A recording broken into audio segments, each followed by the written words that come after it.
తెలంగాణ పోలీసుల ఎదురుకాల్పుల్లో హతమైన gangster Nayeem మృతదేహానికి Shadnagar community ఆసుపత్రిలో వైద్యులు శవపరీక్ష పూర్తి చేశారు.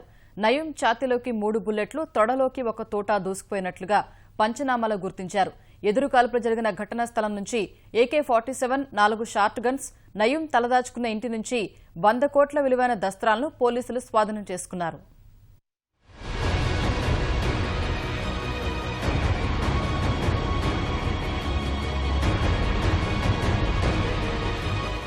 మహబూబ్నగర్ జిల్లా షాద్నగర్లోని మిలీనియం టౌన్షిప్లో తన అనుచరులతో నయీం ఉన్నాడన్న పక్కా సమాచారంతో గ్రేహౌండ్స్ స్పెషల్ పార్టీ పోలీసులు సోమవారం ఉదయం 9 గంటల సమయంలో ఆ ప్రాంతానికి చేరుకున్నారు.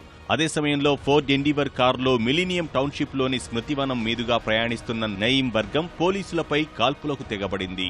ఆత్మరక్షణ కోసం పోలీసులు జరిపిన కాల్పుల్లో నయీం మృతి చెందగా కారు డ్రైవర్ పరారయ్యాడు.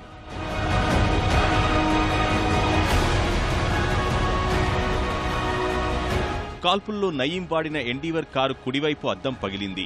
సోమవారం ఉదయం 10 గంటల నుంచి సాయంత్రం 5 గంటల వరకు నయీం మృతదేహం కాల్పులు జరిగిన చోటే ఉండిపోయింది. ఘటనా స్థలం నుంచి AK-47, 4 short guns, bullet shells ను పోలీసులు స్వాధీనం చేసుకున్నారు. షాద్నగర్ తహసీల్దార్ చందర్రావు సమక్షంలో పంచనామా నిర్వహించారు. నయీం ఛాతీలోకి 3 బుల్లెట్లు, తొడలోకి ఒక తూటా దూసుకుపోయినట్లుగా గుర్తించారు. అతను తలదాచుకుంటున్నట్లు భావిస్తున్న ఇంటి నుంచి విలువైన దస్త్రాలు స్వాధీనం చేసుకున్నారు. పంచనామా తర్వాత శవపరీక్ష నిమిత్తం భారీ బందోబస్తు మధ్య నయీం మృతదేహాన్ని షాద్నగర్ కమ్యూనిటీ ఆసుపత్రికి తరలించారు.